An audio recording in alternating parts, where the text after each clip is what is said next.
রমজান মাস, প্রচণ্ড গরম, তৃষ্ণায় জিহ্বা বেরিয়ে আসার উপক্রম। এদিকে দরজা বন্ধ, ঘরে আর কেউ নেই। ফ্রিজ আছে, ফ্রিজে শীতল পানি আছে। নবস তাড়া দিচ্ছে একটু শীতল পানি দ্বারা কলজা ঠান্ডা করে নেওয়ার জন্য।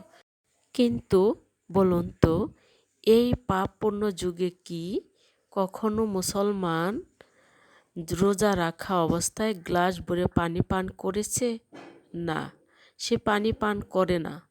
তার ইমানের দাবিতে করে না সে পানি পান, অথচ তার অবস্থান নির্জন কক্ষে। দেখার কেউ নেই, সমালোচনা করারও কেউ নেই।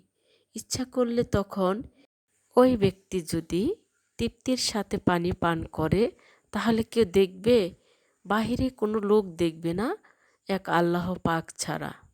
ইচ্ছা করলে রোজাদার ব্যক্তিটা তখন তৃপ্তির সাথে পানি পান করে আবার পরিবারের সাথে বা একাই সন্ধ্যায় সকলের সাথে বেশ করে ইফতারি করতে পারে, অথচ সে এরূপ করছে না। তাকে নির্জন কক্ষে কেউ বাধাও দিচ্ছে না।